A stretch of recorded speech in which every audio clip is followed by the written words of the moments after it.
Hey, Beer Fueled Fantasy fans, looking for an extra edge to help you win your fantasy football leagues this year? Or maybe you're just super lazy and would rather have pizza delivered to your bed rather than set your fantasy lineups. Then you may want to check out SquadQL this year, the mobile app that helps you optimally set your lineup and win your leagues this fantasy season. Pizza not included. Pizza not included. We do not promise pizza. SquadQL connects directly to any league on Yahoo, ESPN, or CBS, pulls in your roster, league settings, and scoring system to provide recommendations on trades, starting lineup decisions, and waiver moves. It can even provide trade recommendations, so double up on the trade recommendations. Lots of trade extra trades. Lots extra of trade trading. Always be trading. All the trades. Head over to squadql.com to download the all-in-one fantasy football manager app. SquadQL is brought to you by the creators of RotoQL, the leading daily fantasy lineup optimizer trusted by 100,000 DF players worldwide. You can also download RotoQL for free on both Apple and Android. Sorry, BlackBerry. And Windows Phone, because nobody cares about Windows Phone. Now, Hot BFF, hit the music. Yes, I just called for my own music hit.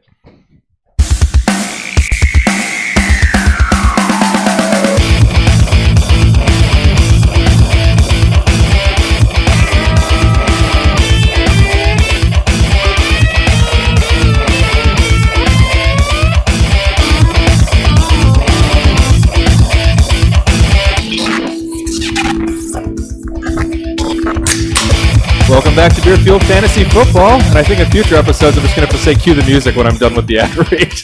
You should. I think that you should, and I think I should also get a lot better at not mishitting on the logo so that the logo comes up at the same time the music starts in YouTube instead of like, here's the music, and here's our faces for 2 seconds, and there's the logo. We're not professionals. That's how you get like uncomfortable looking memes. Or just like, well, I think I made Nick uncomfortable with the jazz hands at the beginning of that. he's not used to spirit. He's not used to spirit fingers. Yeah, I was expecting a point or something, not a jazz hands. These are jazz hands. So thank you for listening to Beer Fuel Fantasy Football. This is our last episode before we jump into week 1 of the regular season. So I hope you've had a fun time getting ready for us draft season. Good luck on the last year drafts this weekend. It is a busy weekend for all of us. Quick shout out to all of our social media. You can follow us on Beer Fueled FF, Twitter, Instagram, and Untapped if you like that can art and those beer reviews. We've actually been getting some decent followers on both, so thank you very much if you've been doing that. Yeah, keep that up, guys. And then if you have any questions during draft season at any time, there's 2 great places to put it. Tweet at us on Twitter, once again, Beer Fueled FF, or go to any of our YouTube videos, Beer Fueled Fantasy Football. The most recent one would be preferred, but any of them are fine. I will get the notification. I'll answer your questions there on YouTube, and it helps drive traffic to the channel because Google's cool like that. During the season, if you have lineup questions, it's not too early to start hyping this. Tune in on Sunday mornings. On YouTube Live. On YouTube Live, where Nick and I will be answering all your questions, helping you set your lineups, going over last-minute news, weather reports, getting you ready to win your week. Yep, we'll take all your questions there. If you want, I may even be there. Yeah, depending on your schedule. Dan might be there sometimes. Dan will make an appearance from time to time. And then lastly, and that is Beer Fueled Fantasy Football for YouTube and Facebook. And then subscribe to the YouTube channel, like and comment on all the videos. That helps up drive traffic for that. Subscribe, review iTunes, Podbean, Stitcher, any platform that you get your podcasts at. And always remember, tweet questions to us on Twitter. With that, time for a beer preview. I'm at 3BFF. This is to my right. Who cares about us individually? We are a show. We are one. We are one. We are one. I had a rant, though. What's your rant? Is this Dairy Queen? It has to do with Dairy Queen. I saw the tweet. If everyone follows him on Twitter at HotBFF, they know the story. If you have me on Facebook, you know the full verbatim conversation. So I was walking to Dairy Queen last night, wanted a little bit of ice cream. Walk in, cashiers, hi, teenage girl. Hey, how may I help you? Yeah, can I get a cookie dough blizzard? I don't know. Can you? At this point, I'm thinking, oh, Jesus. Like, where are we going to do this? I'm like, I don't know. Can I? She's like, well, you can, but what do you want me to do about it? I'm like, well, I want you to pop the blizzard into your computer so the people in the back will make it for me. She's like, nobody ever asked, right? I was like, actually, I came here for ice cream, not a freaking English lesson. I'm not in an English class. I'm going to talk how I want to talk, and if you really want to be technical about it, may I, assumes that I'm asking for permission. I don't need your permission to eat ice cream. You're not my mother, and I'm not 5. You're dumb. Can I, implies, do I have the ability? Which right now, no, I do not, because you want to try to be funny instead of put my Blizzard into the computer. So if you're a teenager working fast food, 1, you may need to cross 18 for this show. And 2, don't be a dick. Depending on which country you're located in.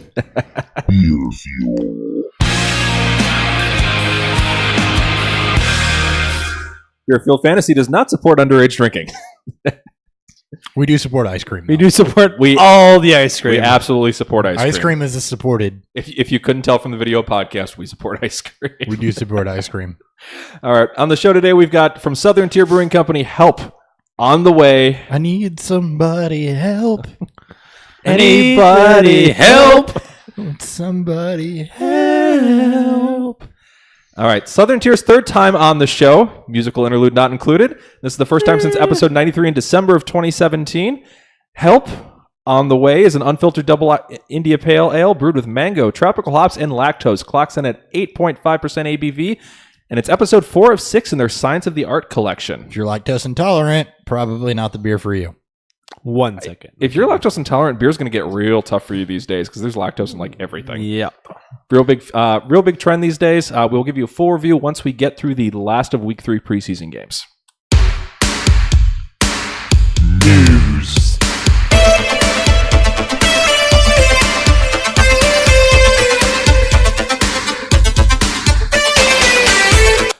Aaron Rodgers gets paid. Fucking paid. $134 million over 4 years on his extension. I believe it's close to $100 million of that was guaranteed. $100 million guaranteed, $80 million guaranteed over the next 2 years. Yeah. And this is, it ends up being a 6-year deal, right? Because it was 4 years on top of his 2 that he already had. Yep. So Aaron Rodgers is going to be in Green Bay until he's dead. Till he's dead? Yeah. Okay. With the way that they, keep building their offensive line, he might actually die in the field. They tend to have a pretty good offensive line, so that doesn't and then they be the let big him go, issue. and then he gets hurt. Yeah. Yeah. So not the only person who got paid. He was actually the second big person to get paid. We'll talk about the other one when we get to wide receivers. But I mean, does this really move the needle all for you? We expected him to stay in Green Bay. Yeah. Yeah. Yeah. It just solidifies that that's a thing. There was some rumors of some disgruntlement and whatever, but it just solidifies it. Yep. All right, and then kind of in a similar situation here, they traded Brett Hundley to the Seahawks for a 6th-round pick.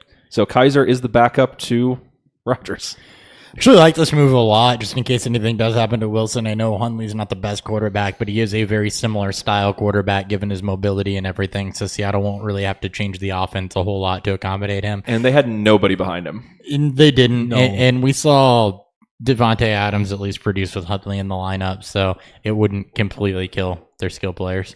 Baldwin probably be the only one to be okay. Everyone else would probably be dead. Well, assuming Baldwin doesn't have a knee replacement midseason. Yeah. All right. Saints acquire quarterback Teddy Bridgewater in a 2019 6th-round pick from the Jets in exchange for a 3rd-round pick in 2019. Definitely has some dynasty intrigue. Breeze is like 95. So Yep, 95 going on 40. I don't know how much longer he's going to be playing. Teddy Bridgewater was incredibly talented and incredibly available. The Jets paid almost nothing for him and turned that into a 3rd-round pick. I love this move. Shrewd move by the GM there. Yeah. Because they didn't know who they were going to draft at quarterback. They had to trade up to get to 3 to get Darnold in the first place. So this was kind of them hedging their bets, and then they turned their hedge into profit. So well done. Worked out okay. I know Jets fans tend to be disappointed, but I kind of like a lot of the moves that they're making as a team. So this could be a team on the rise. I think so. I think it's going to be another probably 2 years or so before they really see the fruits of that labor because they're going to have to continue to rebuild through the draft. But I think they're going the right direction. Yeah, and they're keeping cap available so they can keep making free and agent moves. as Darnold actually pans out. That's helps. A big one. Yeah, but if a couple of these wide receiver dart throws end up being something, that too. All right. Andrew Luck has a minor foot injury. Coach says he'd be playing through it was the regular season, but this is also a team that's lied before. A lot. Yeah, it generally doesn't concern me. With it being the foot, I mean, Luck's mobile, but he's also a quarterback, and there wasn't a whole lot made of it. If he says he didn't come out of the game or anything like that, so. Yeah, I'm going to keep a close eye on this. If we see anything else, we'll let you know. But just something to be aware of. I'm not fading him, in other words. No.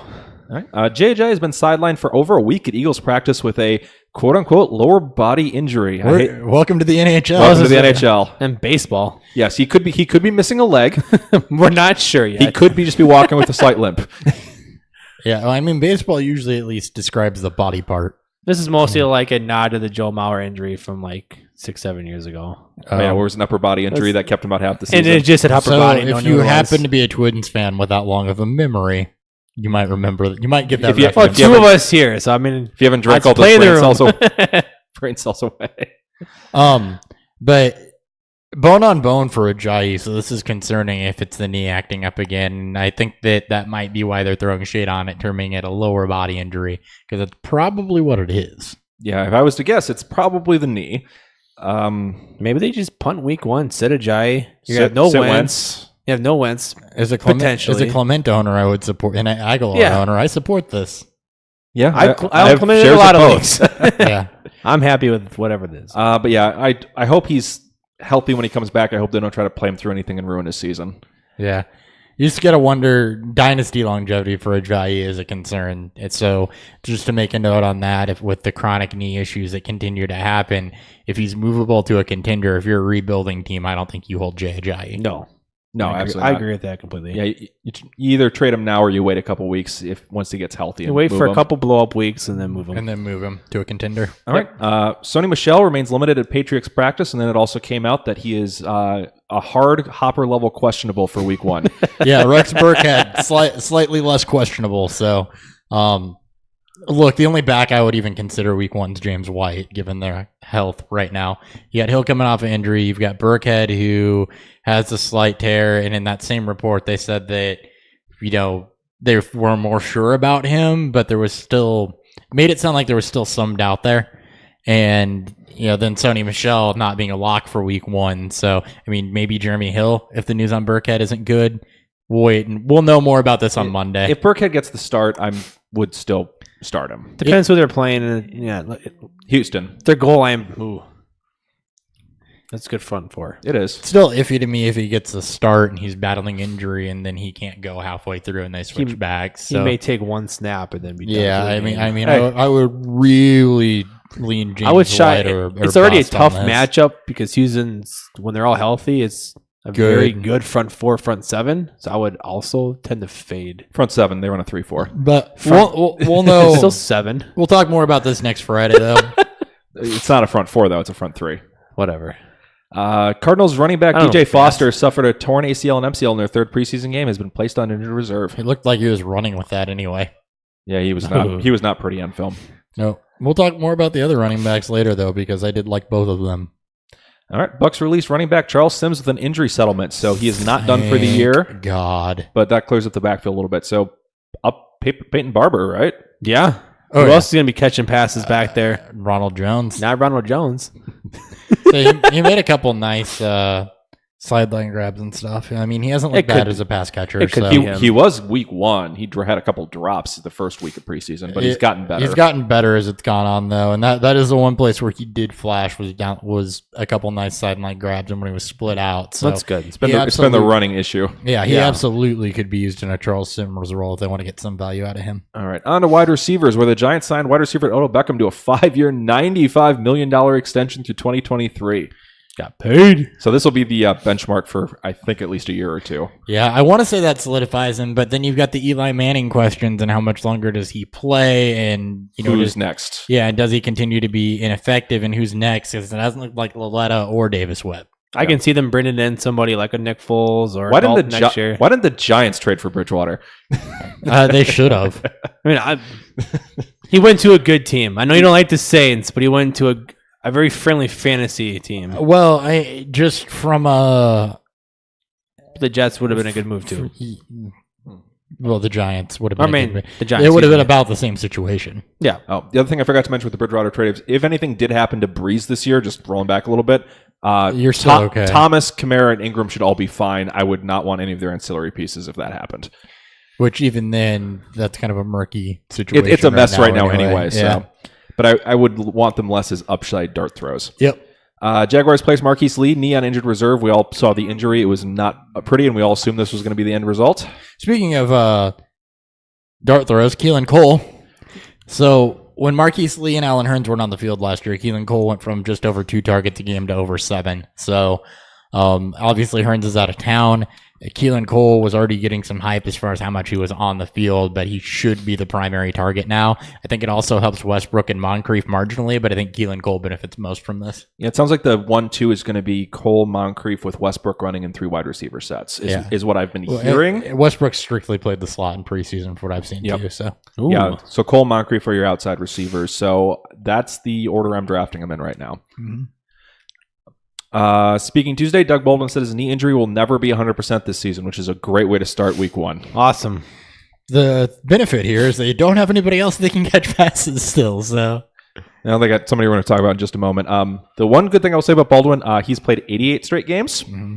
So play through it. He plays through whatever. He just may not be himself. Well, and you can say Doug Baldwin not 100%, but when is Doug Baldwin ever 100%? He still ends up being a back-end wide receiver 1. I'd assume most week 1s he is, so we're starting from below usual. Yeah, but by the end of the season... No, everyone's dinged up by the end of the season, but he's starting below. He's usually dinged up week 3. So. We'll see how week 1 looks. Yeah. And it could get better or worse. Not a good matchup. They get the Broncos week 1. Yeah, no, that's part of the reason. Have fun with Chris Harris. The injury plus the Broncos is part of the reason why I'm probably not starting Doug Baldwin week 1. Yeah, if you have better options, Baldwin may be a week 1 sit. Man, we're really jumping the gun on this Friday episode next week. I started researching matchups, so. All right, I did too. So Seahawks signed wide receiver Tyler Lockett to a 3-year, $31.8 million extension through 2021, so a little over $10 million a year. It seems to be the going rate for when you're locking up wide receiver 2. I really just hope that he gets some consistent targets now that Richardson's out of town and can finally put together a season where he's consistently relevant instead of guess the week. Well, and at least the GM has now basically come out and said, yeah, he is the 2. So yeah. We have that, at least organizationally, that's the plan. That's what we expected, but it's always nice when an organization says, here's what we're thinking. I get you. Ravens placed wide receiver Jaleel Scott at injury reserve with a severe hamstring injury. So, good night, Sweet Prince. He'll be cut. No, IR means he won't have to be. He won't have to be. Probably try again next year, and we'll see what happens. Yeah. We had so much hope coming out of draft season, and they didn't flash anything. He's hurt. So there you go. He had a decently high draft pick, too. He's a 5th rounder, wasn't he? Yeah. 6? No, he was a 4th, I thought. Because he was before Lasley. Okay, then it was 4th, because Lasley was around. Lasley was around after him. Either way. All right, and then last note, U.S. Attorney Bill McSwain announced Browns linebacker Mikhail Kendricks has been charged with insider trading. Then the Browns proceeded to cut him the day after, which is today that we're recording this. And is this our golden handcuffs winner? No. Robbie Anderson is still by and large the front runner. I think this one's have we ever heard of an NFL player getting charged with insider trading before? Yeah, it's a white collar crime, and white collar crimes are boring.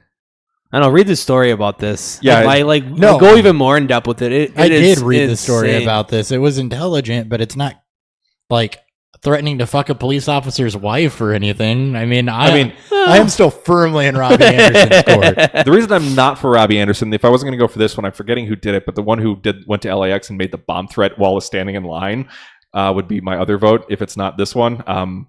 But the reason Robbie Anderson doesn't get it is he got all the charges dropped. So it's you don't really count Chris anymore. and Kurt doing cocaine. Still got arrested for it, and he still told the police officer he was going to fuck his wife. So he did. So shades, thug all right. I like this one just because it's kind of out of left field and kind of hey, that's unique for an NFL player. I'm watching Wolf of Wall Street. Carl Nassib is pissed, though, because he didn't even get 10% return on this with insider trading. All the fucking investing memes in there. All right. Carl Nassib's a fucking idiot, and I love him. All right. He's great. That's all we got for news. Let's hit some game recaps. What the hell happened?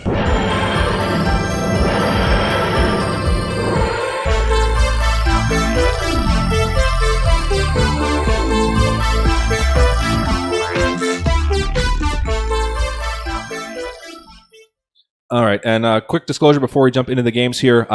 These are the last game recaps before we get to week 1. We are not going to recap all of the week 4 games. We're going to be focusing more on who gets cut and who doesn't get cut.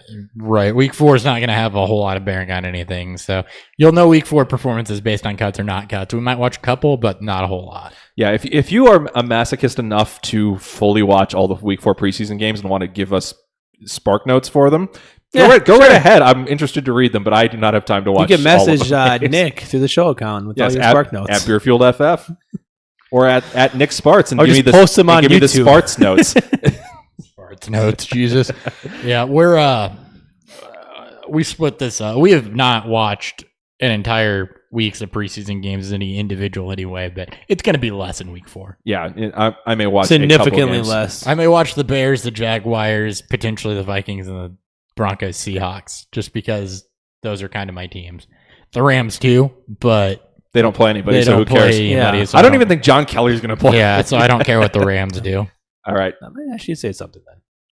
Bengals at the Bills. Hopper, you got this one first. Bengals win this one 26-13. All right, going to start with the Bengals. Andy Dalton looks sharp, and spoiler, he may be all of our streamer of the week next week.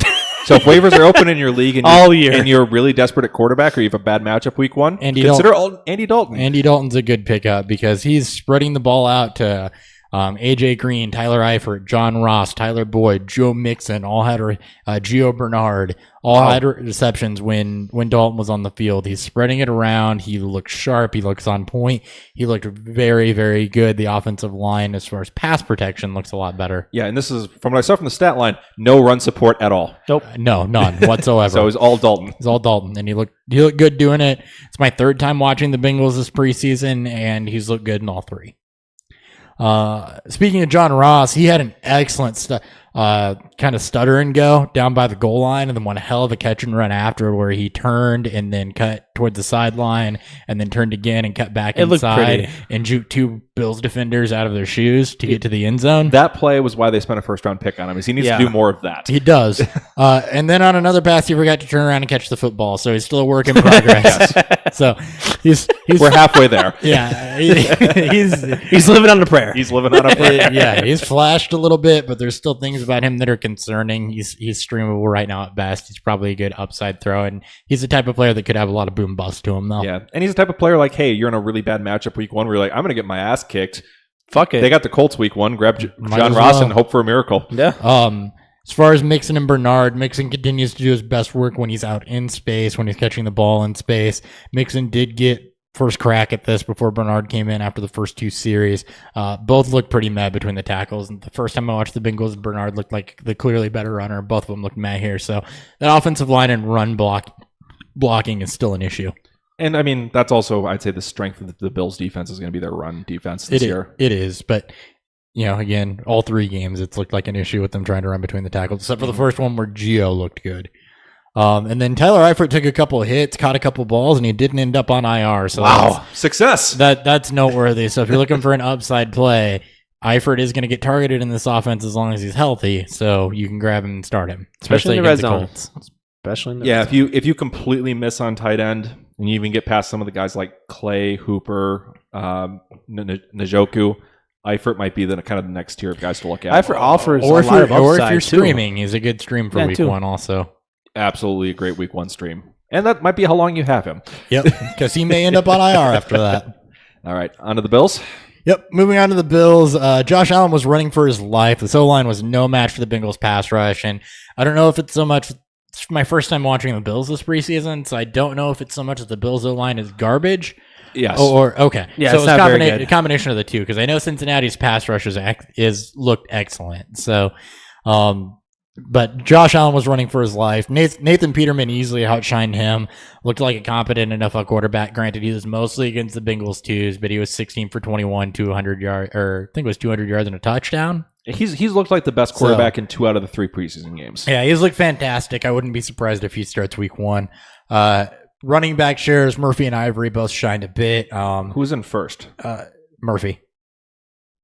My prediction is right. They kind of alternated though, so Well, we that got was- first crack, but they were alternating. My prediction. So Thanks, Boo. Like in my rankings, I don't have Ivory ranked, and I have Murphy as my. Oh, I have. So Okay. So I'll give you that one. And then, not a surprise here, no wide receiver stood out at all.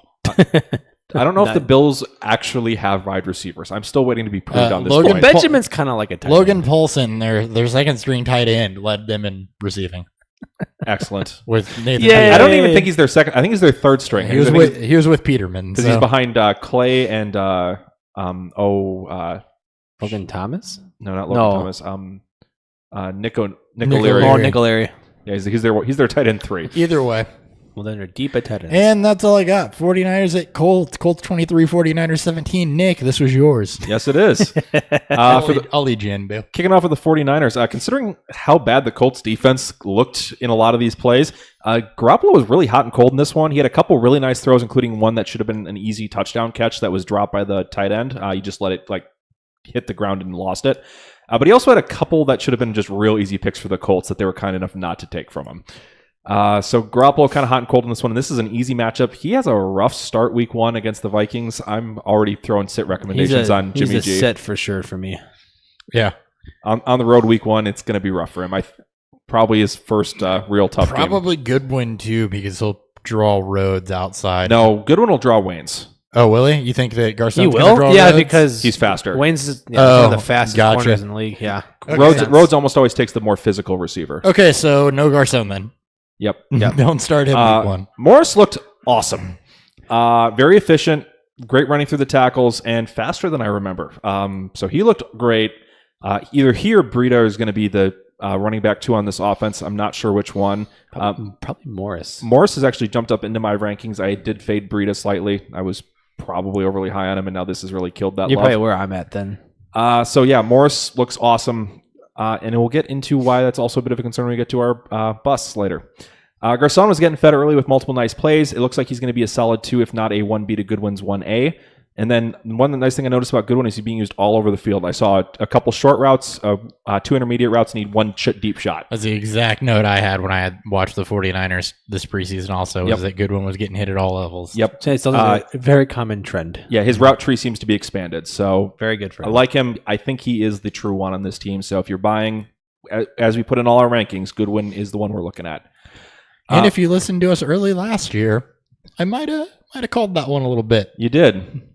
Nice job. Just a little high five. Little pat myself on the back there.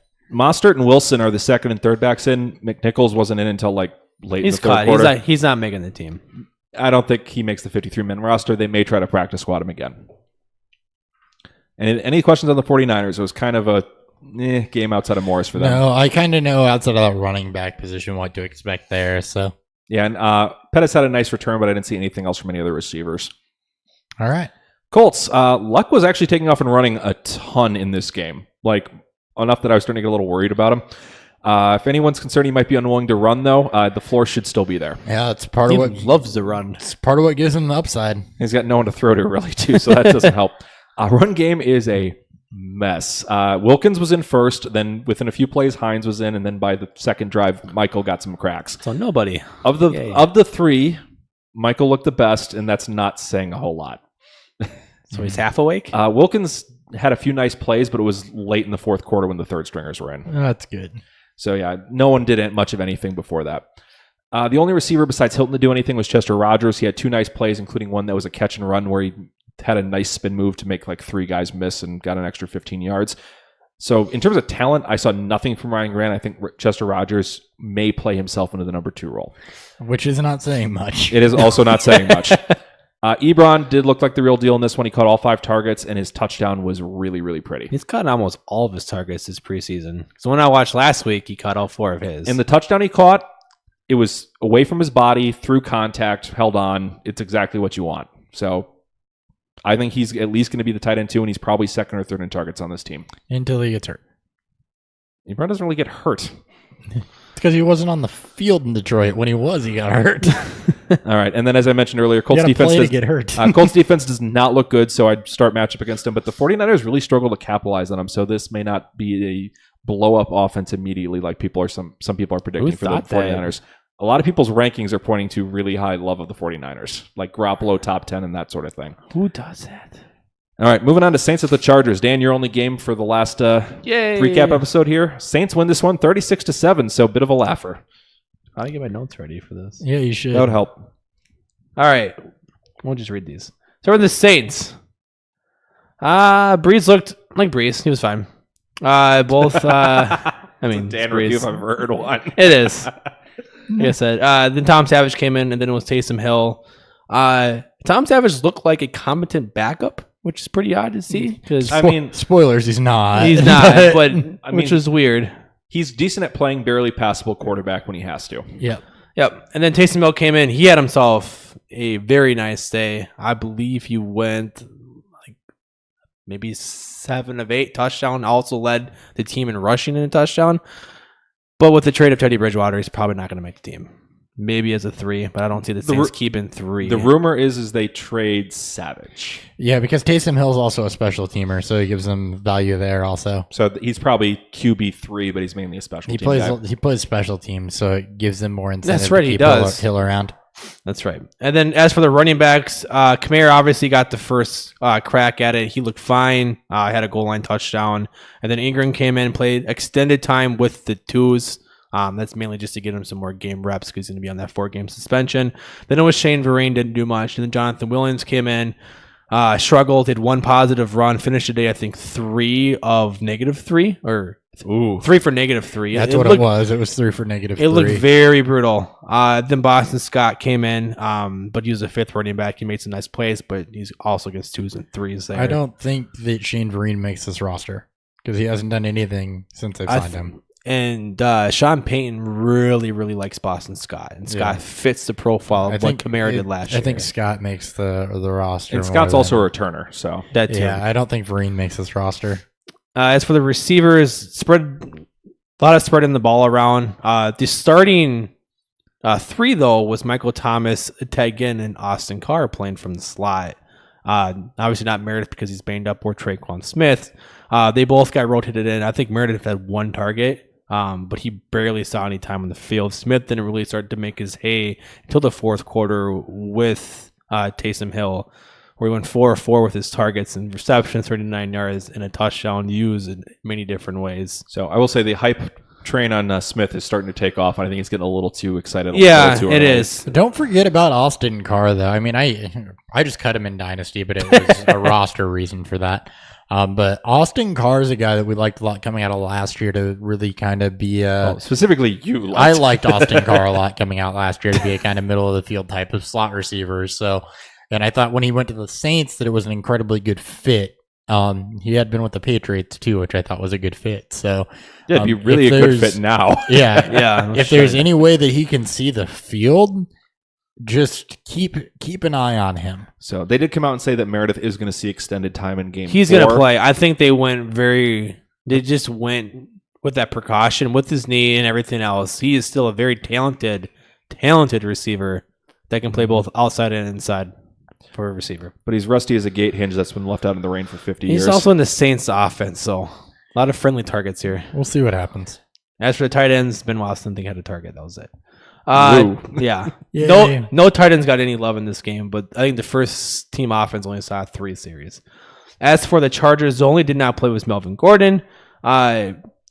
Rivers, I think, quarterback 3 drives. Most of it was very run heavy with a lot of Austin Eckler, so it's good to see him back out there, and he looked fantastic. Multiple big runs against the first team Saints defense, which is supposed to be a very stout defense.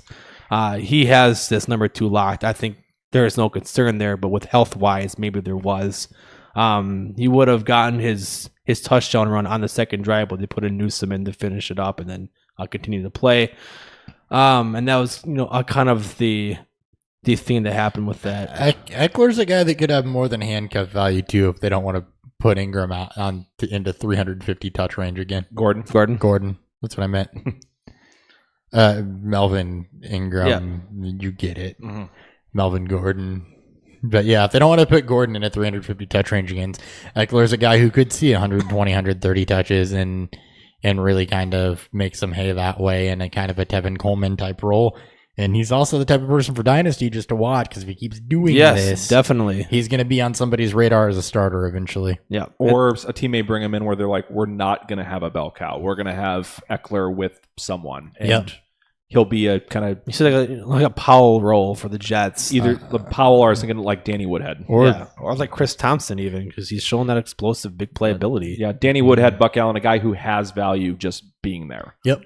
As for the receivers, when something named Andre Patton leads your team with 2 receptions, then nothing happened. But a lot of it was because of this was a very run-heavy first few series. And then the Saints and Titans did absolutely shit. Do they have any tight ends? Honestly, I'm on Rico Gather's watch for the Chargers. I really want this to happen. If he gets cut, yeah, and it looks like he might. That's a very much expected. If he gets cut and he lands in the Chargers, I am all over that. So, I still love Rico. Yeah, same here. Giant human. Well, and very, very nice person. Yeah. Well, and the Chargers, I think, would be smart enough to be like, look, you're not going to block. Well, yeah, the Cowboys definitely. You can shed some of that 280-pound weight that you put on. Get yourself back down to about 265, 270. Yeah, get yourself to somewhat normal size. Please. And we're just going to run the hell out of you on routes, which is what he needs to do. Yeah, and that's much for that game. There wasn't really much there. Yep. All right. Sounds like kind of a boring one. We'll punt it off to what also looks like a kind of a boring one. Oh, this was fantastic, though. Cardinals at the Cowboys. Cardinals 27, Cowboys 3. Let's start with the Cardinals, because there's not a whole lot there. Chase Edmonds, wrong Edmonds. It's a Trey. Yeah, I started to say Trey. You subbing defensive players for offensive lines. I am today. And you're only in one IDP league. What's going on? We've got defensive ends and linebackers playing running back in my world right now. But Edmonds was involved early and often. He's a clear handcuff. He looked very, very good doing it. So he was exceptional as a handcuff. And is very clearly the RB2. And then TJ Logan's straight line speed is absolutely unreal. He broke off a nice touchdown run. He's the type of back that you have to get into space because the vision isn't there. And the agility necessarily isn't there, more so the vision, but the straight line speed is incredible. So I think he'll hang around as a returner, and you may see him pop a little bit here and there just because the straight line speed is so incredible. And then as far as the wide receiver, I mean, besides this, there's nothing else really. Bradford looked all right. I don't remember seeing Rosen. Rosen didn't play at a hand issue. Yeah, there you go. So Rosen didn't play.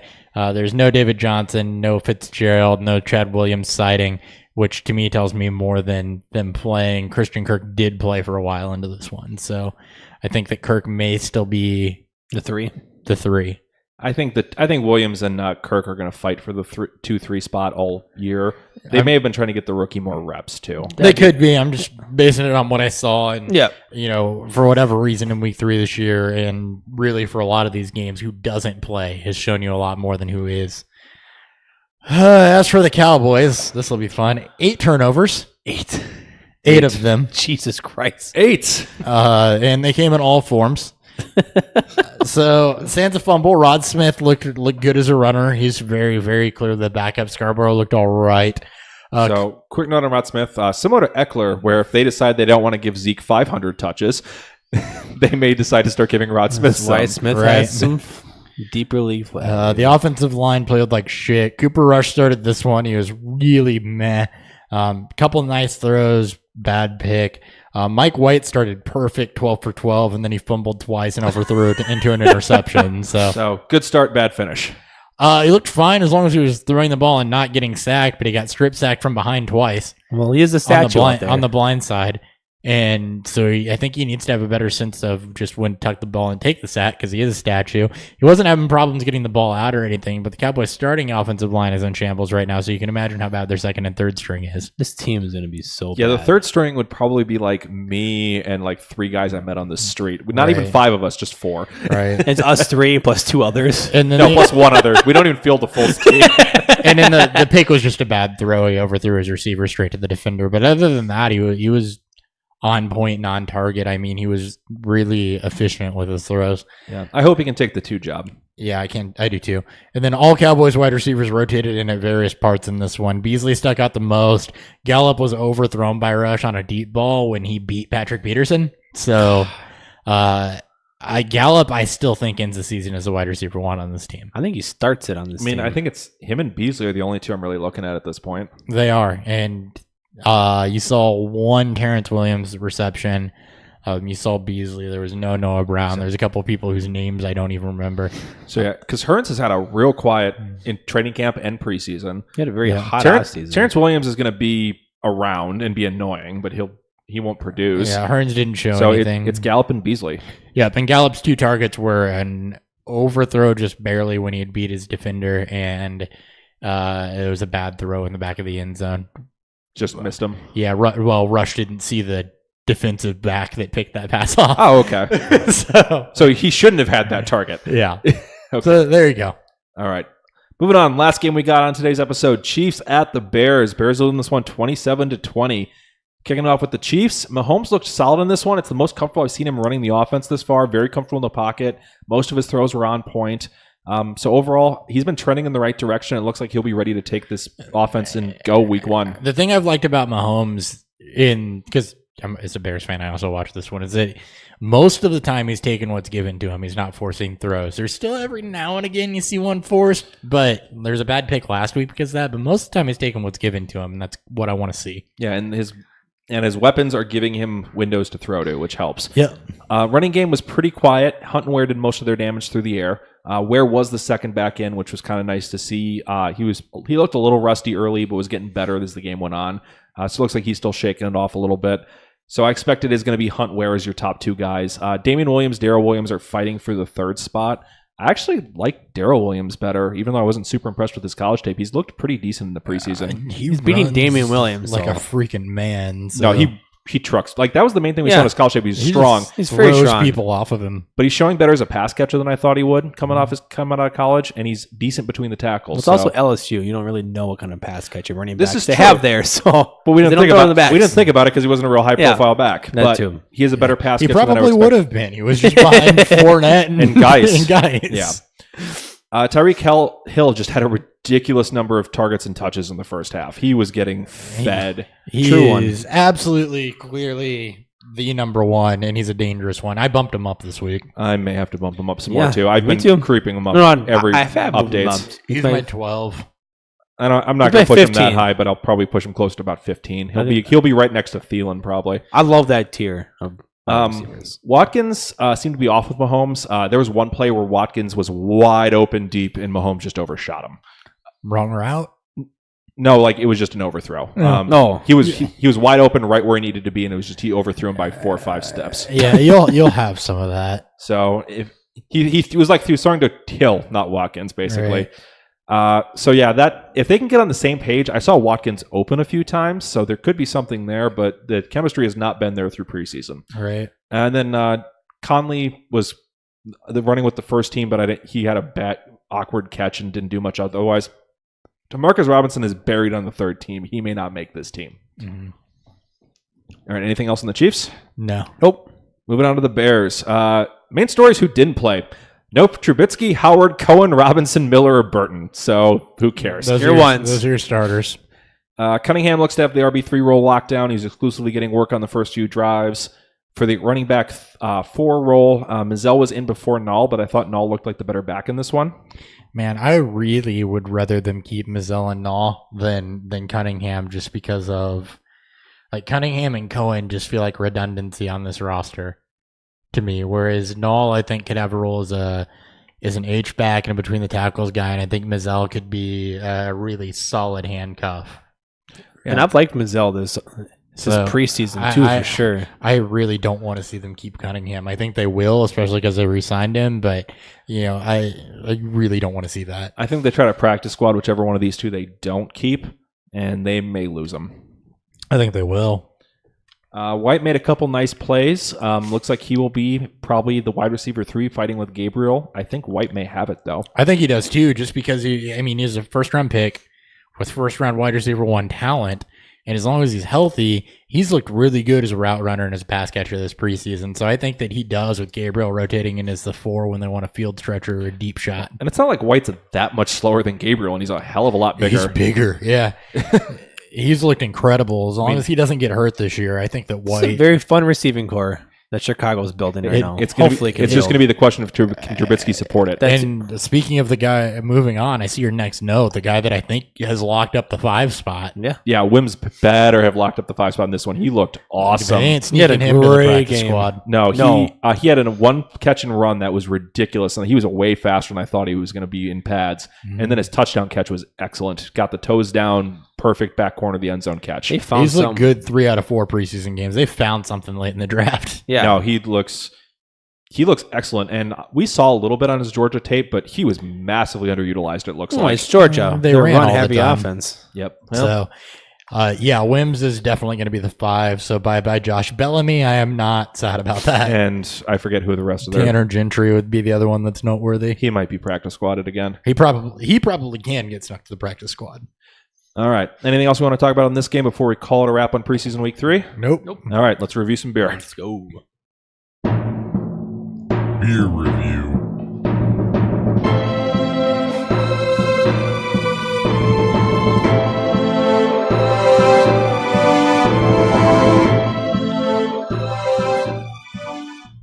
All right. So Help on the Way by Southern Tier Brewing Company has been fueling us for this episode. What'd you guys think? It's fucking delicious. Let's drink. I'm a little buzzed already. No, I am too. You get taste of hops on the front. Really, I think when the 8.5% pokes through is probably on the nose. Yeah. But then just the lactose gives it kind of an almost creamy finish. It really dulls down the hops. You get a lot of tropical in the middle. That mango and pineapple usually pops out in the finish of an IPA like this, hits you on the tongue. Yep. And then kind of finish, it just kind of mellows out into...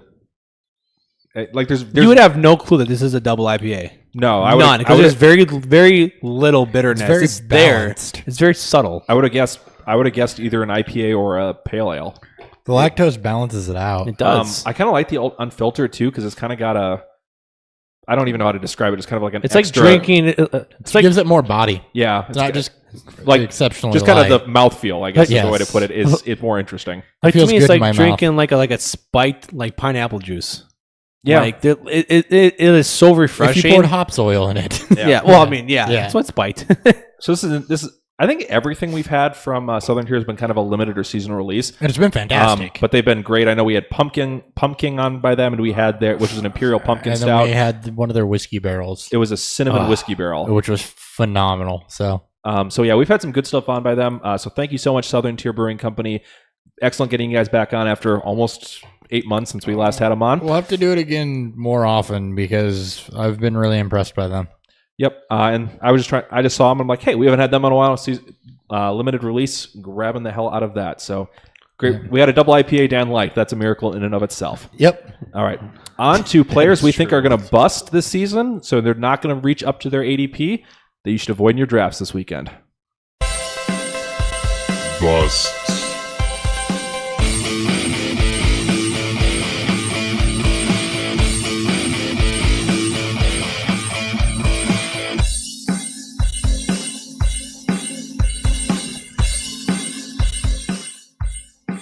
I forgot to fade this drop out. I did it 5 Very minutes. interesting. I was going to say, for a last minute drop, well done. I did it 5 minutes before the show. That did. I'm impressed. I still like I forgot it. I didn't have one. He's like, so oh shit. I was like, oh shit, and trying to run. I literally hit export out of Audacity as you guys walk through the front door.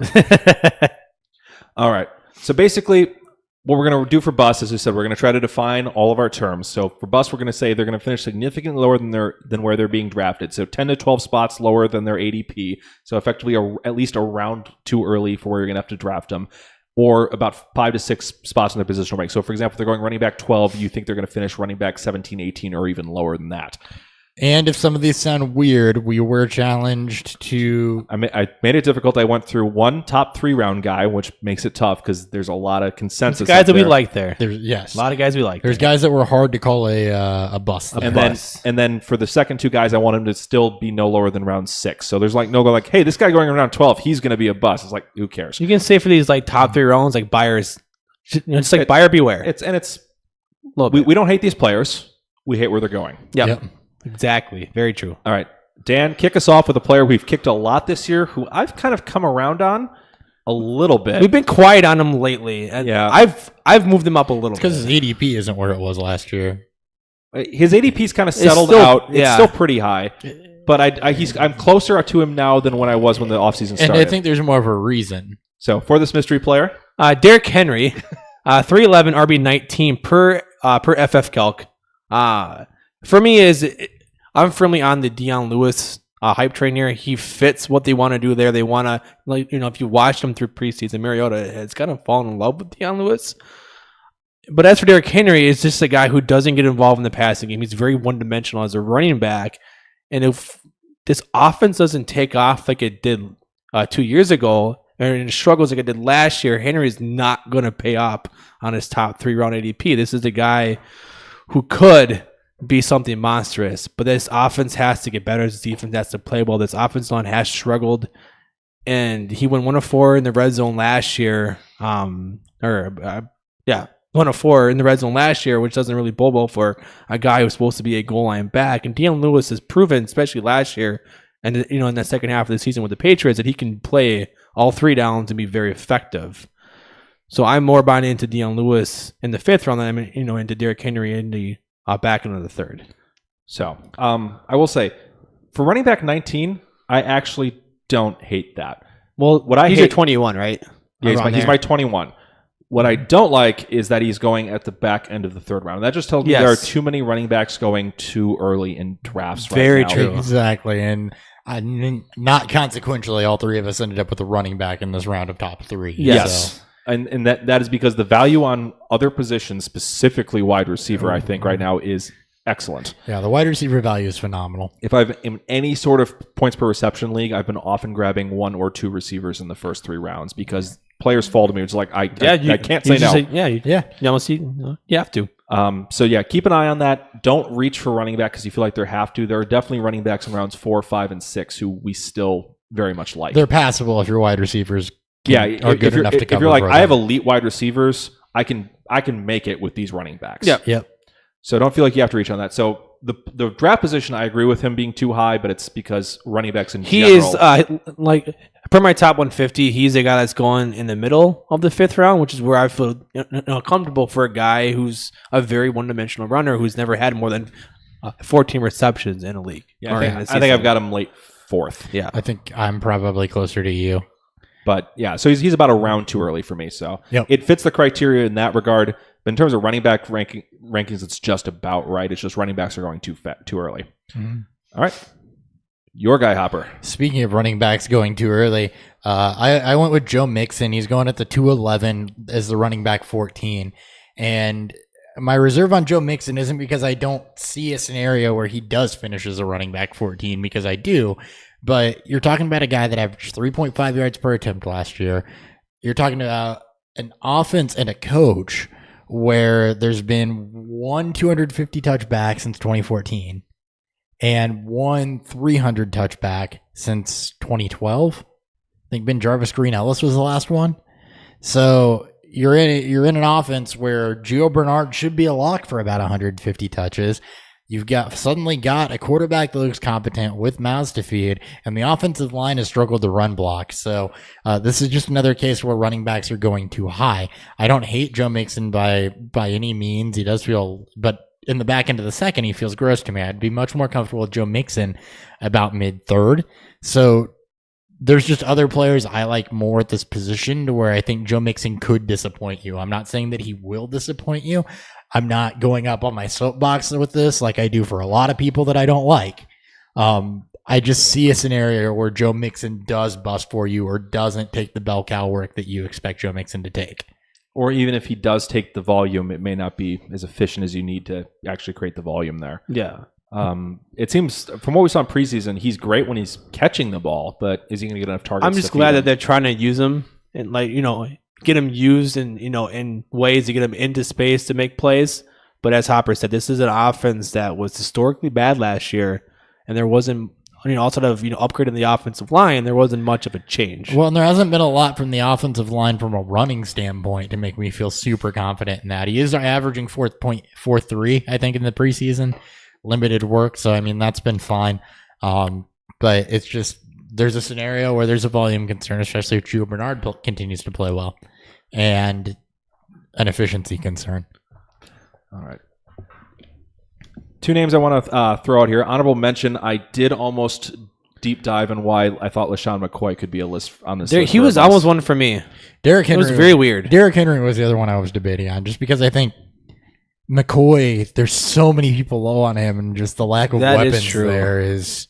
It feels like it just feels wrong that he's going. I feel like I've not gotten McCoy. I've gotten McCoy at a value everywhere I've seen him, even though his ADP suggests otherwise. I feel that way still too. It is a very weird situation. I took him at 309 in a full point PPR league, so that's. I wouldn't have felt bad about that. No, I felt pretty good. But yeah, in half point PPR, he's still going at 305, so I'm like, feels a little high.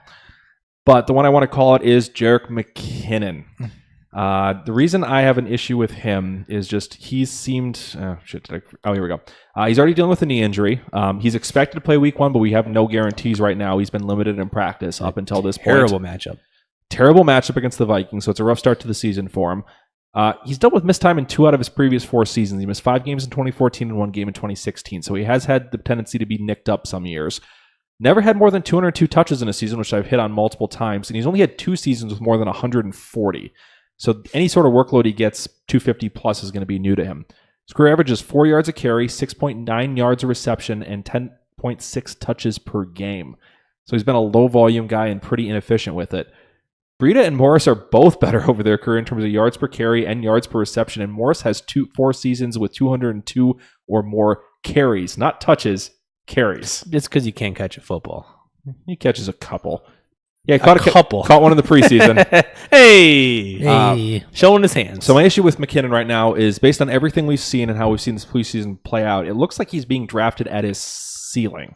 And that's early in the 3rd round at the 303, running back 15 off the board just after Mixon's going. Which is a very common trend with these bust guys here, is they're being drafted at their ceiling, not at so kind of if this turns into any sort of timeshare where he's maybe used as a 12 to 14 touch a game type player, as opposed to what people are drafting him as, they're hoping for 17 to 19 touches a game, you're drafting way higher than what he's going to be finishing at. He's going to be finishing probably close to about running back 20 to 25, which means he should be going around late 4 to mid 5. And that's if he's efficient with those and touches. that's if he's efficient with them too. Which he hasn't. Which historically has not been. This offense has generated some good running backs, but I don't know that McKinnon can necessarily be the guy. And you're betting on a lot of things going right. Buying into the coach with this as well, with Kyle Shanahan, who's produced it. But with McKinnon, as we've seen, especially with Nick and I, as Vikings fans, we've got to see him a lot. And he'll flash some really cool plays, but then he'll have a lot of plays that just do nothing. We joked about it last year. He'll show up on even weeks. Was it even weeks, Hopper, that he showed up on? Yes, it was even weeks. And Murray was odd weeks. Yep. So yeah, he's going to be very hit and miss. I think you're going to have a lot of dud weeks from him too this year. I think he'll be kind of almost like owning Brandon Cooks, where you'll have some great weeks where he might score 2 touchdowns and have over 100 total yards, and some weeks where he's like 40 yards and nothing. Start him even weeks. Gonna keep the trend going. Yep. All right. Who's your second bust? This one can be rounds 3 to 6 range. Dan, you're going to beat up on somebody we've beat up a lot on. I've beat up on a lot, though. Yeah. So I'm glad somebody else is doing this. This is kind of like a... I didn't do this because I've done it enough. I still can't believe he's the quarterback 2. I finally had enough of this. Deshaun Watson, a quarterback 2, going 503. This is a very deep quarterback draft. It's been the deepest that I've seen in a very long time, where there's a lot of streamable options, a lot of teams. There's a lot of upside in a lot of these teams. 16 guys that could potentially finish as a quarterback 1 by my count. So you're taking a guy at his ceiling at the QB2, because Rodgers is by far the QB1. You're taking a guy at his ceiling at 503 because you believe in his touchdown rate. Maybe not at 9%, but it's more of a high 6, low 7s. But he could fall more into the interception rate, which was a 3.8, which is where the concern really lies with him is that, fine, if you believe him as a QB2, fine. But in the 5th round is where things get really murky. You're giving up value for a guy in most 1 QB leagues where you don't even want to take a guy until round 7, 8, or 9. For what, a 4-game track record? Yeah, 6 games. He's played 6 games. Sorry, 6-game track record and touchdown and interception rate that are both through the roof. Yes, and he's looked very pedestrian this preseason. He hasn't had a lot of go at it, but he's already thrown a pick. Like, he's going to be a guy that's going to give you these high and low games. And outside of Hopkins, his weapons aren't fantastic. Yeah, Fuller hasn't been able to stay healthy this preseason He's not getting 25% touchdown catch rates. So. Ellington's looked all right, but we know what Lamar Miller is. He's inefficient, and Kiki Kuti we haven't really seen. He's been banged up and hurt. Yep. So, and Ryan Griffin is 1 concussion away from retirement. Hopkins alone does not a top number 1 QB make.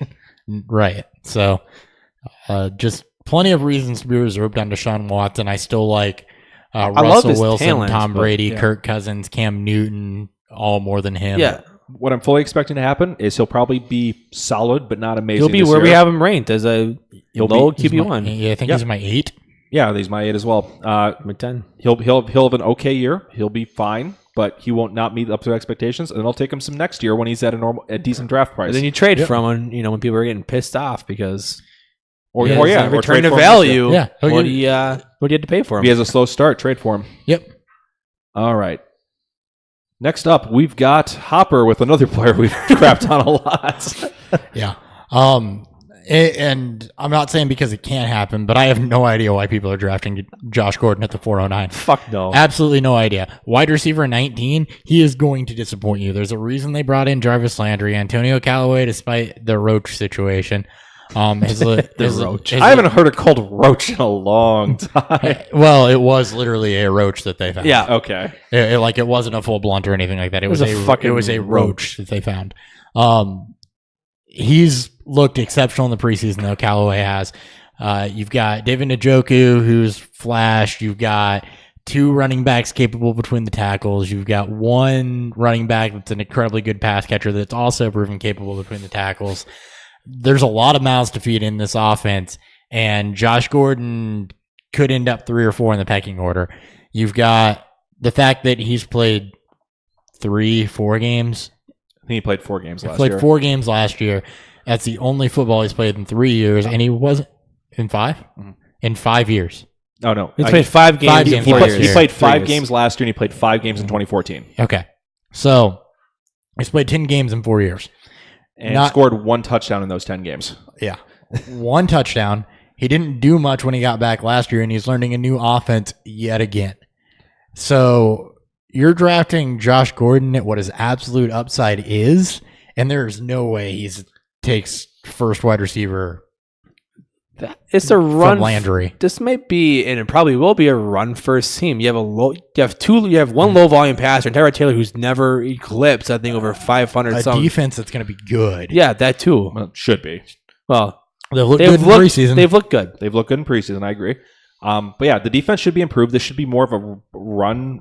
Like you have 3, and 2 established. Taylor's a game manager. Yeah.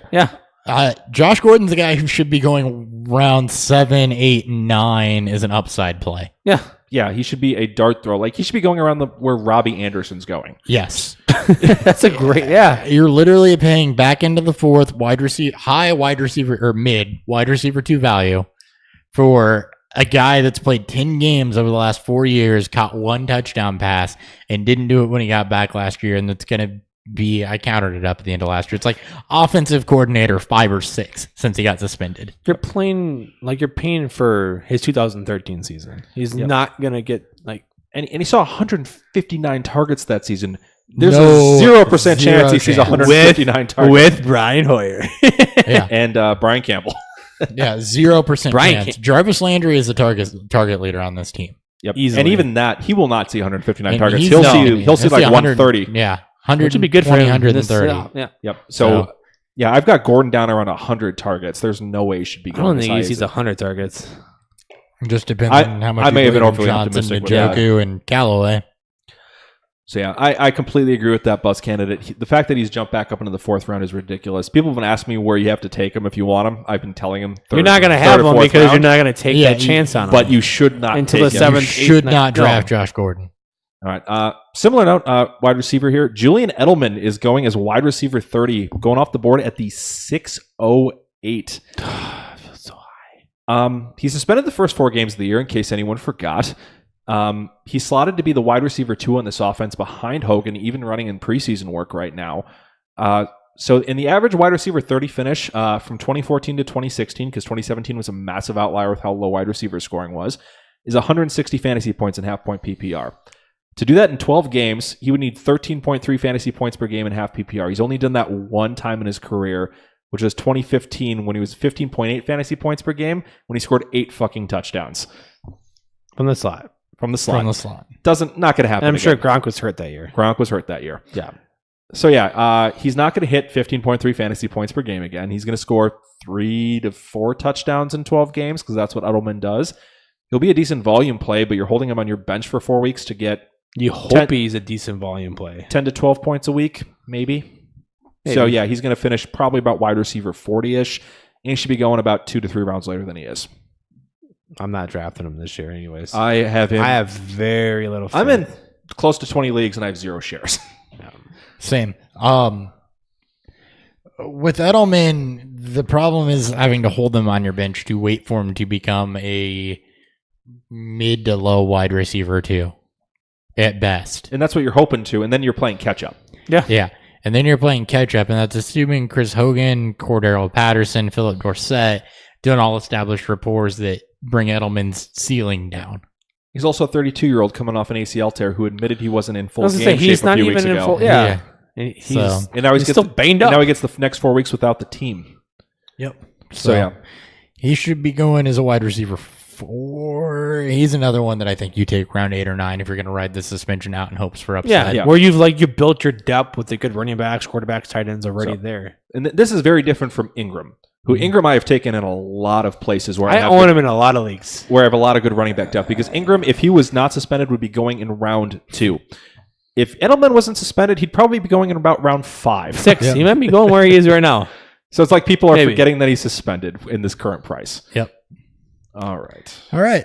And Last bust. this was almost a clean sweep, by the way. I decided to go away from this. We're going because rookie running backs anyways. I've crapped on this guy a lot. But All right. You and Dan have the same one, so go ahead. or Do you want me to go ahead? kick it off with go ahead. your guy. Okay, this is the one that isn't the same. It was almost the guy we're going to talk about later. My guy is Kerryon Johnson, though. He's going as a running back 25 with a 504. And my issue with him, look, I love Kerryon Johnson coming out of college. I love his tape. LeGarrette Blount's the starter here. LeGarrette Blount has first shot at first and second down work, and Theo Riddick is the solidified third down pass catching back. You don't go out and sign LeGarrette Blount on a team that hopes to contend and don't use him. LeGarrette Blount has gotten the first shot in most preseason games. He's looked adequate. You kind of know what he is. He showed in New England 2 years ago he can carry the ball 200 plus times. And even though I don't think he touches that, he's still probably around the 170 to 180 range and is just going to grind out yards between the tackles. Kerryon Johnson's going to have to fight and going to have to earn his role. I think that he still can be a wide receiver or a running back 3 somewhere in the, I mean, this is a higher running back 3, so lower running back 3, somewhere in the 32 to 36 range, perhaps. Yeah, I think I've got him as my running back 31 or something. Yeah, but I don't agree that he should be going as the running back 25. You've got other pass catching backs in any type of PPR format, Chris Carson, Peyton Barber, who are going to come out as starters that you should be drafting ahead of Kerryon Johnson, where LeGarrette Blount's the starter. We still don't know how Amir Abdullah factors in because they've kind of been rotating all 3, and Theo Riddick does have a solidified role as a third down back. And Jim Bob Cooter has never had a running back go for 100 yards. Ever. 0. He doesn't seem to have any care for feeding running backs or establishing a dynamic running game. So you're trying to hit a home run early in the 5th round In a crowded backfield. with so many things working against you. Mm-hmm. Yep. Yeah, I absolutely agree with Kerryon Johnson. Just to me, the guy I picked I thought it was says even more. 604 and it says 504, and I'm shocked that people think that he can be your running back 2 right now. Yeah, he moved. Yes. He's 505 now, but yeah, early okay, top still. half of the 5th round. This is He's going right next to Brandon Cooks and Allen Robinson. It should not be happening. And I love Kerryon Johnson in Dynasty. I think he is the future back in Detroit. I do think he does break that 1,000-yard rushing yard season. It's not this season. yeah, like you're hoping for like a Kamara type of like breakout because they move on from either Theo. So the reason Or Kamara won people They'd have to leagues move on from both. is Yeah. he's either a 11th or expected them to 12th get rid round of Abdullah. flyer, or you picked him up off of waivers. Yeah, You didn't draft him in the 5th round. but they draft him Right. at his absolute yeah, ceiling right now. yeah. Take something safer. If Marshawn Lynch slides to this spot, take him. Lynch. Deion Lewis is going right after him. Take Deion Lewis. Take Derrick Henry. Chris if Carson, he's who's there. looked a lot better than the guy you two are about to talk about. I think I just spoiled it, but you'll get it in a minute. Peyton Barber, who has looked worlds better than Ronald Jones. Adrian Peterson, who just got signed in Washington. All guys I like more than Kerryon Johnson, who are going below him. Yeah, 5th round is not the point where you start taking home run swings. No. Quite yet. This is where No. you build your depth. Yep. This is where you start taking You guys. build your starters. That you like, hey, I can rely on you in my flex, or I can rely on you as a fill-in if anything happens to guys in front of you. If you went for, say, 4 running backs in the first 5 rounds, whatever happened. It'd be insane. I've had a few drafts go that way. Still. You go 5 running backs first 5 rounds. And Double flex league. And I don't want to sound like I hate Kerryon, because if you listen through the draft process, I absolutely love Kerryon Johnson and I love him long term. But him going as an RB25 this season is asinine. Yeah. To me. Yeah. You just need I agree. You need so many things to go right for that to pay off. And I'm not going to bet You on it. need like Kamara levels right to go off. Yep. And that's a rarity. So Blunt needs to get traded, and then Abdullah I expect Abdullah to get cut. I do expect Abdullah to get cut. and then Johnson's worth a 5th round pick. All right, let's hate on Rashad Penny some more. So Yes. I was the highest on him coming out of draft process. I see all of his weaknesses. I completely understand them. I still get them, and I still see that.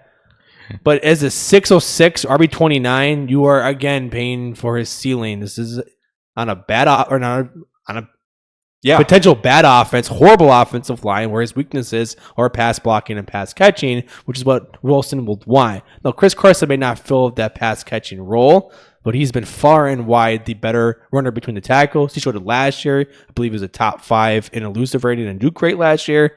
No, people were shocked when they took Penny because they thought Carson This was going to be the starter. This was coming a into this year. bad pick, and now it's being proven people even were more. shocked when they took Penny because there were backs that should have went ahead of Penny. That too, but just the fact that they took a back in the first round at all shocked everyone. Yeah. Anybody than Barkley shouldn't have gone in the first round. They Maybe had guys, bigger maybe needs guys. on the offensive line, wide receiver, the defense, which was completely depleted, than drafting Rashad Penny. But And he's had an injury now. He may not be ready to go week 1. He's missed practice time where things he's a rookie who's missed a lot of Play in preseason. preseason, he didn't look fantastic. No.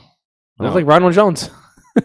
slightly better. Not a struggle, Slightly but better, but mildly better. still not great. Well, yeah, and that's because Penny had like 2 positive Yeah, runs that didn't bottled up at the line. He had 3 yards instead of -2. Jones has whatever had it was. 1. And this is the real reason I'm going to go against Penny, though, is this is even if you go with the narrative that he somehow wins the job. One, I don't Late think season. I don't think he gets the majority of the or like an 80% share or anything. He's probably going to be 55-60% at best. The Seahawks have a bottom 10 schedule in terms of run defenses played this year. They get to open against the Broncos, Rams twice, Cards twice, Vikings, Panthers, Chargers. All really good defenses, especially through the middle. So yeah, that'll be tough. They have very few good matchups on their schedule when it comes to run defenses. So overall, it's going to be a tough sledding for them. The last 2 seasons, they've been bottom 10 for overall running back scoring. The offensive line got no improvements. Yep. They've scored just 30 touchdowns in the last 48 games, and that including receiving touchdowns. I do expect them to run the ball more on the goal line, but I expect it to be a guy like Chris Carson, who's a better goal line runner right now than Rashad Penny. Yep. And then just for comparison, they had 30 in the last 3 seasons. Saints had 27 in last season. Yeah. And like Kerryon Johnson, I don't even like Rashad Penny in Dynasty. I'm going to get hate for that one, but I've not. Yeah. Even He's from cooled a pre-draft lot on Dynasty. been He's cooled a a bit. Rashad Penny truther. So I think he's a first round bust. yeah. So if he has to get close to probably 70 or 80% of the work for this to even be worthwhile, and he'd be probably just a middling running back. You're too at hoping that for point. like second half of the season because I think they're going to try to get him on the field.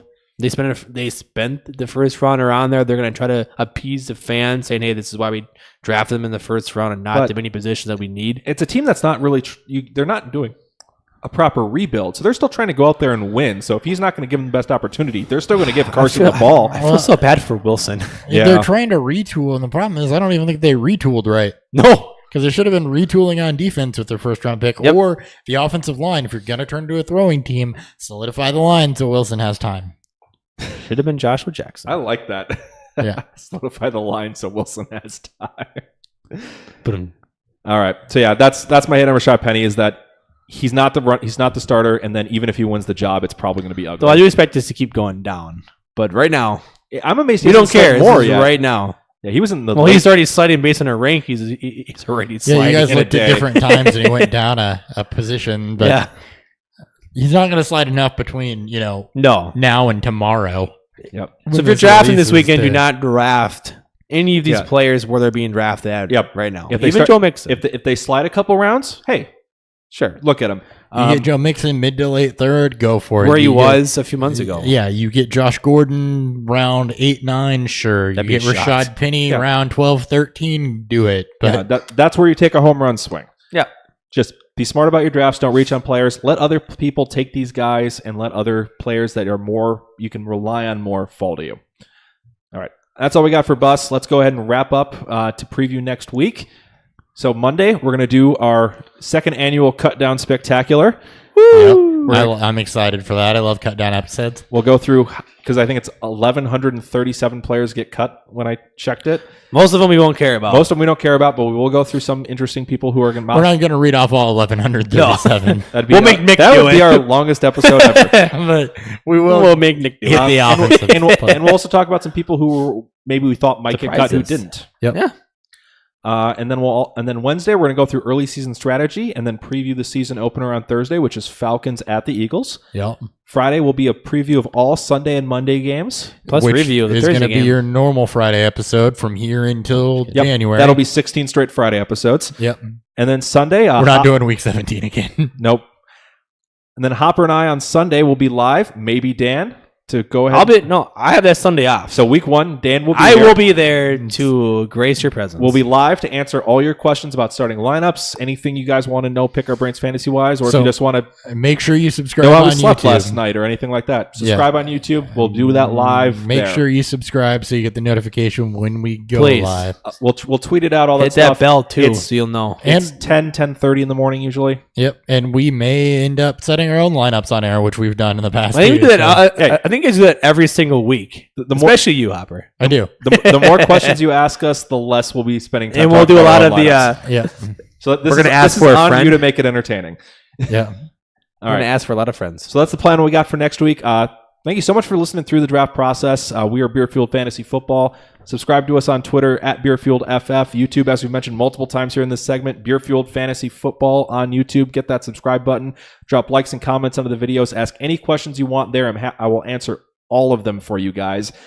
Even though even if you do a lot, it's a pain. But I will play catch up as best I have to. Flood Nick with all the comments. Yep. Make my phone explode. Literally. Tag one of us, all of us in Yeah. your tweets. Yep. Please, Tweet at us. If you tag all of us, we'll all three give you our opinion individually. It'll all Some be of them different. may be the same. Some of them Even may if it's a not yes/no question, you'll get 3 Yeah, different please. answers. Yeah. Somehow. be. Yes, no, Maybe.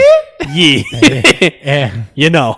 All right, and then Instagram and Untapped are also Beer Fueled FF. Check out all of our platforms there. We thank you so much for listening through this. We'll get you through the next 16 weeks of the NFL season. Oofda. I am at Nick Sparts. We got Dan Thury, Little nervous at the BFF. and to my left is Christopher Hopper. At Hot BFF with 2 P's, a little excited. All right, look down at the Cut Down Spectacular on Monday, and we'll catch you guys next time on Beer Fueled Fantasy Football. See ya.